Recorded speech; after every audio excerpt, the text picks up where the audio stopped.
बिस्मिल्लाहिर्रहमानिर्रहीम। Fast sports के साथ मैं हूं सिद्रा मुनी। ये बैटल ऑफ एशिया कप में एक बार फिर से आपको खुशामदीद कहते हैं। गुज़िश्ता रोज़ 2 मैचेस जो खेले गए उसके बारे में भी बात करते हैं, लेकिन उससे पहले कल से जो एक नया मैं कहूँगी पवाड़ा पड़ा हुआ है उसके बारे में बात कर लेते हैं कि चेयरमैन पीसीबी मोहसिन नकवी साहब की जानिब से ये डिमांड की गई थी आईसीसी से कि जो रेफरी मौजूद है जिन्होंने परसों भारत पाकिस्तान का मैच में जो है वो हमारे कप्तान को कहा था नो सेकंड, हम नहीं चाहते कि ये रेफरी मज़ीद मैच का हिस्सा रहें, हमारे मैचेस करवाएं और किसी भी एशिया कप में ये हमारे मैचेस का हिस्सा नहीं रहेंगे, इनको हटाया जाए। ये हमारी डिमांड थी और साथ ही साथ हमारी ये धमकी थी कि अगर ये रेफरी मौजूद रहे तो हम मज़ीद मैचेस नहीं खेलेंगे, हम बाइकआउट कर देंगे इस एशिया कप का।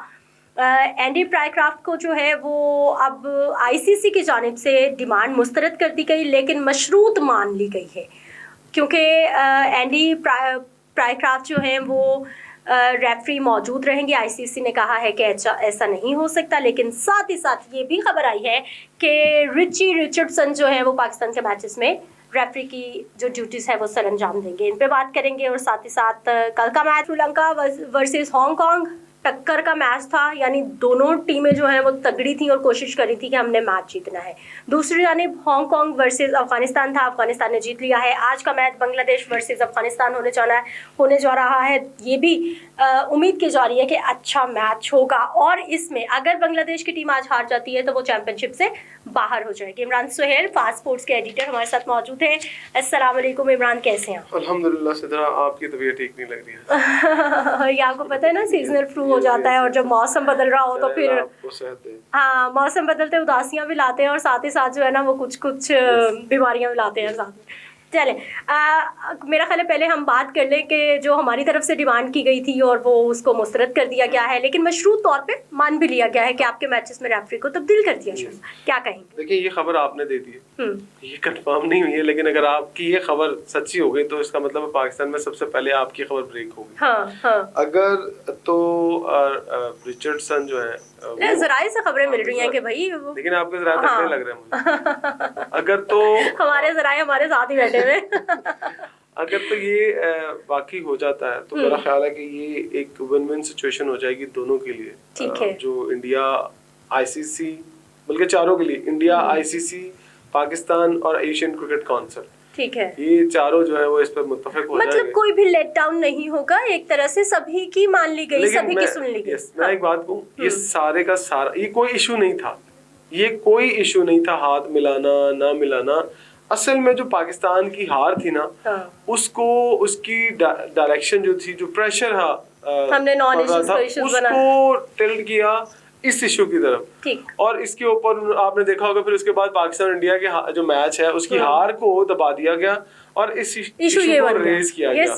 तो फिर क्या हुआ कि मैंने भी देखा, आपने भी देखा कि मीडिया के ऊपर पाकिस्तान और इंडिया के मैच की हार की बात कम हुई, लेकिन इस इशू की बात ज्यादा हुई। सो मुझे लगता है कि शायद आने वाले वक्तों में भी रिजल्ट तो शायद चेंज ना हो, लेकिन कुछ नए इश्यूज अभी से ढूंढ लिए जाएं कि जब पाकिस्तान और इंडिया का मैच हो और अगर हम हार जाएं तो फिर किस इशू को उठाना है। लेकिन फिर भी ये जो फैसला था कि हमने मैच रेफरी को चेंज करना है, पाकिस्तान इस वक्त एशियन क्रिकेट काउंसिल का हेड है, तो पाकिस्तान के पास भी इख्तियारात थे। ये नहीं था कि पाकिस्तान के पास इख्तियारात नहीं थे, ये सिर्फ रिक्वेस्ट कर देते, रिक्वेस्ट करते कि जी ऐसा करें, आप ना इनको हमारे मैचेस में ना लगाएं। मोस्टली ऐसी होता है ना, जिन अंपायर्स को क्यों नहीं लगाते पाकिस्तान के मैच में पाकिस्तान का अंपायर, इंडिया का मैच में इंडिया का अंपायर, न्यूट्रल अंपायर्स की बात की जाती है। तो फिर अब ये बात बड़ी आसानी से मानी जा सकती थी, लेकिन इसमें ये धमकी लगाने की क्या जरूरत थी कि हम एशिया कप नहीं खेलेंगे।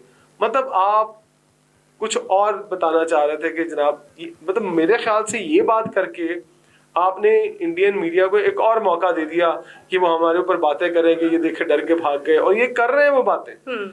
मैं समझता हूँ कुछ समझदार आदमी होता ना तो ये बात करता ना, मतलब ठीक है, नहीं हाथ मिला ना मिलाओ, हम मैदान में मुकाबला करेंगे। अच्छा, भारत का पॉइंट ऑफ व्यू भी सामने आया, वो कह रहे हैं कि कवानीन में किसी भी जगह पर ये मेंशन नहीं है कि आपने शेक हैंड करना है टॉस के बाद या फिर मैच के इख्तिताम पर। ये तो एक अखलाकियात है, एक रवायत है, लेकिन कानून नहीं। कल से बहुत सारे मेरे मीडिया के दोस्त डिफरेंट प्लेटफॉर्म्स के ऊपर ये बात कर रहे थे कि जी कानून की खिलाफ वर्जी है। हालांकि कानून की खिलाफ वर्जी पता क्या हुई थी, जो वहां पर इंडियन कप्तान ने प्रेस कॉन्फ्रेंस के दौरान जो लाइंस बोली थी ना, एग्जैक्टली वो जंग की बात हुई थी, उस पे तो आप बात ही नहीं कर रहे। उस पे आपने कोई चैलेंज की बात नहीं की, आईसीसी से कोई दरखास्त नहीं की, आईसीसी को कुछ भी नहीं बोला। तब हम हारे भी तो नहीं थे ना।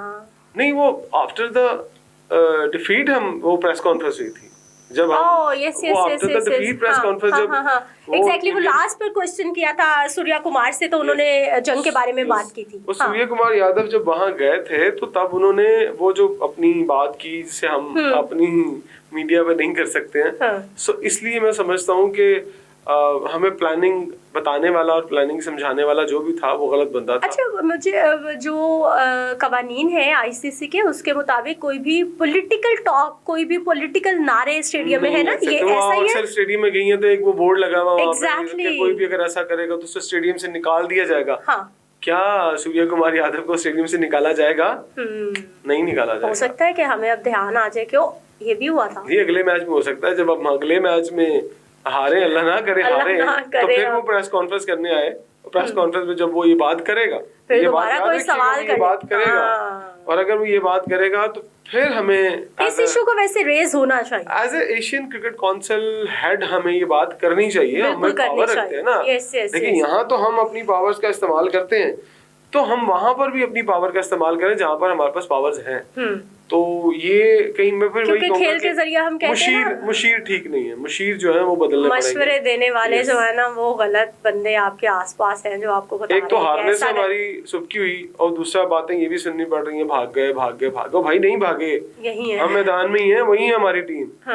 और इंशाल्लाह ताला अगर दूसरा मैच भी हार जाएंगे ना तो तीसरा मैच हम जीत जाएंगे, एशिया कप का फाइनल इंशाल्लाह। अल्लाह करे कि आपको पता है ना, दुआ में बड़ी असर होता है।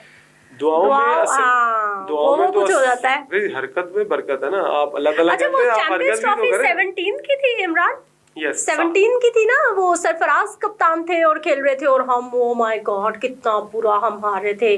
वो तो फखर जमान को हमें क्रेडिट देना पड़ेगा कि उनका कैच ड्रॉप हुआ था, आई थिंक से लेग बिफोर ना, नो बॉल हो गया था, मुझे याद आ गया, नो बॉल हो गया था, तो उनको मौका मिला तो फिर उन्होंने सेंचुरी जड़ दी। तो यहाँ भी मौके मिले हैं हमारे प्लेयर्स को। आपने देखा होगा पिछले मैच में अंपायर ने फटाफट उंगली खड़ी कर दी, जो श्रीलंका अंपायर थे, लेकिन वो जब रिव्यू में जाते थे तो नॉट आउट होता था। लेकिन उसके बावजूद भी हमने नहीं सीखा है चीजों से। लेकिन एबिलिटी की बात है, ये बात माननी पड़ेगी। हम चाहे पाकिस्तानी है, पाकिस्तान की टीम को सपोर्ट करते हैं, बट आप में वो एबिलिटी नहीं है। आपको उसके लिए तैयारी करना पड़ेगी। तैयारी करने के लिए ये नहीं है कि 1-2 साल में आपकी टीम खड़ी हो जाएगी, आपको बहुत टाइम लगेगा। और फिर स्ट्रेटेजिकली आपको क्रिकेट बोर्ड के अंदर भी जो प्लानिंग्स बनाने वाले बंदे हैं वो भी प्रोफेशनल लाने पड़ेंगे। वो नॉन प्रोफेशनल लोगों से काम नहीं चलने वाला। वो जो ओल्ड स्कूल है, ओल्ड माइंडसेट है, मेरा ख्याल उसको भी चेंज करना पड़ेगा कि आप जो है वो डिफेंसिव खेले। भाई अब पूरी दुनिया में स्पेशली T20 को फास्ट क्रिकेट कहा जाता है कि भाई अग्रेसिव खेलो। मेरा ख्याल है कि हमें भी प्लेयर्स को ट्रेन ही ऐसे करना है कि हमने जाते ही अग्रेसिव खेल। देखिए, अगर आप ये करेंगी कि आप ये समझती हैं आपके कहने मुताबिक कि पाकिस्तान की टीम के अंदर आके कोई क्रिकेट सीखेगा और तेज खेलना सीखेगा, तो ये पॉसिबल है ही नहीं। ठीक। ये आपको जब आप क्रिकेट जब आप खेल रहे होते हैं ना डोमेस्टिक क्रिकेट, आपके देखिए T20 क्रिकेट सिर्फ इंटरनेशनली नहीं होती, आपकी लोकल T20 भी होती है। जब आप नेशनल टूर्नामेंट खेलते हैं, नेशनल टूर्नामेंट से नीचे भी फिर जब आपकी क्लब लेवल पर T20 क्रिकेट होती है, तो वहां पर एग्जैक्टली सारे जो इंटरनेशनल फॉर्मेट होते हैं वही नीचे लेवल पे भी फॉलो किए जा रहे हैं, इसीलिए ऊपर आते हैं। तो आप नीचे अपने प्लेयर्स को तैयार करें ना। वहां आपका क्या आपके पास डोमेस्टिक स्ट्रक्चर नहीं है? डोमेस्टिक स्ट्रक्चर अगर है तो उस डोमेस्टिक स्ट्रक्चर को जो है वो आपने अच्छे तरीके से यूटिलाइज करना है, और उसके अंदर आपने जो एक्सपीरियंसेस करना है, जो तजर्बात आपने कर रहे हैं, वो तजर्बे आप वहां पर करें, यहाँ मत करें। यहाँ करेंगे तो फिर आपके साथ वही होगा जो आपके साथ 14 सितंबर को हुआ, फिर आपके साथ वो 21 सितंबर को भी होगा, फिर आपके साथ वो 28 सितंबर को। अच्छा, फिर एक और बड़ी इम्पोर्टेंट बात है इमरान के, समटाइम कुछ प्लेयर्स होते हैं जो कि प्रैक्टिस के हीरो होते हैं, कुछ प्लेयर्स होते हैं वो मैच के हीरो होते हैं, कुछ प्रैक्टिस बहुत अच्छी करते हैं और कुछ परफॉर्म बहुत अच्छा कर जाते हैं। आपको लगता है ऐसा होता है और हमें इसका भी ख्याल रखना चाहिए? मेरा ख्याल है हमारे जैसे प्रैक्टिस में वही ओरिजिनल है, वो इसलिए कि लेकिन ऐसा होता है ना स्पोर्ट्स में कि कुछ लोग प्रैक्टिस बहुत अच्छी कर रहे होते हैं। कुछ प्लेयर्स जो नेट के अंदर अच्छा खेलते हैं, जस्ट लाइक अगर कोई फास्ट बॉलर नेट के अंदर बड़ी अच्छी बॉलिंग कर रहा है, नेट के अंदर बड़ी अच्छी बैटिंग कर रहा है, बट मैच सिनेरियो डिफरेंट होता है। पहले मुझे अच्छी तरह याद है, पहले मैच सिनेरियो कम हुआ करते थे, कैंप लगता था ना तो नेट में प्रैक्टिस की, फील्डिंग की, एक्सरसाइज की, चलो जी छुट्टी, फिर अगले दिन आओ, यही रूटीन। बट अब क्या करते हैं, अब एक दिन अगर नेट प्रैक्टिस हो रही है तो अगले दिन मैच सिनेरियो भी होता है, मैच के टारगेट दिए जाता है मुख्तलिफ किस्म के। ये हमने अडॉप्ट नहीं किया, ट्रेनिंग में एडवांसमेंट जैसे पूरी दुनिया में तब्दीली हो रही है, हम भी ला रहे हैं, शायद हम कर लेंगे। बट हम क्यों अपने लड़कों को ये नहीं बताते कि भाई नीचे डोमेस्टिक खेलो, जाके वहां पर जाके परफॉर्म करो। बार बार मुझे ये बात करनी पड़ती है, क्यों खेलें भाई हम बच्चों अभी देखिए चैलेंज कप हुआ था, आपको याद होगा फैसलाबाद के अंदर, पिछले साल की बात है, चैलेंज कप हुआ था। उस चैलेंज कप के अंदर हमने पूरे पाकिस्तान के टॉप प्लेयर्स को भी शामिल किया, हमने सारे वहां पर डोमेस्टिक क्रिकेटर्स को भी डाला। बट आपको पता है कि फैसलाबाद के अंदर जो पिच बनाई गई थी वो अप टू द मार्क ही नहीं थी, वो ऐसी पिच ही नहीं थी जो इंटरनेशनल स्टैंडर्ड की। वो मजबूरी में फटाफट उसको तैयार किया गया और सबको कहा जाओ खेलो। अच्छा वहां क्या हुआ, वहां बैट्समैन फ्लॉप हो गए और बॉलर जो फास्ट बॉलर थे वो कामयाब हो गए। हालांकि उस फॉर्मेट का मकसद ये होना चाहिए था कि आपके जितने बैट्समैन हैं उनकी फास्ट ट्रेनिंग हो कि वो तेज क्रिकेट खेलें। जब उनको आपने सरफेस ही ऐसा नहीं दिया, पिच ही ऐसी नहीं दी कि जहां पर वो खुल के शॉट खेल सके, वहां पर कभी बॉल ऊपर रह रहा है कभी नीचे रह रहा है। मैं वहां पर खुद गया, मुझे बड़ी हैरानगी हुई कि यार क्या मजबूरी क्या थी कि आपको ये स्टंट खेलने की। उस वक्त मुझे अच्छी तरह याद है, आपको भी याद होगा, फी मेंटोर 50-50 लाख रुपए सैलरी पे हमने लोग भी रखे थे, जिसमें शोएब मलिक थे, मिसबा थे, सकलैन थे, सरफराज थे। इन सबको रखने का कोई फायदा नहीं हुआ और हमारी वो जो एक साल में हम वो जो एक मकसद था हम वो भी हासिल नहीं कर पाए। आप यकीन करें कि एक मेंटोर को 6 करोड़ रुपया साल का देना था हमने, बल्कि अभी भी उनमें से 2-3 हैं जो ले रहे हैं, बाकी तो उसका बकालियस भी थे, वो सारे चले गए।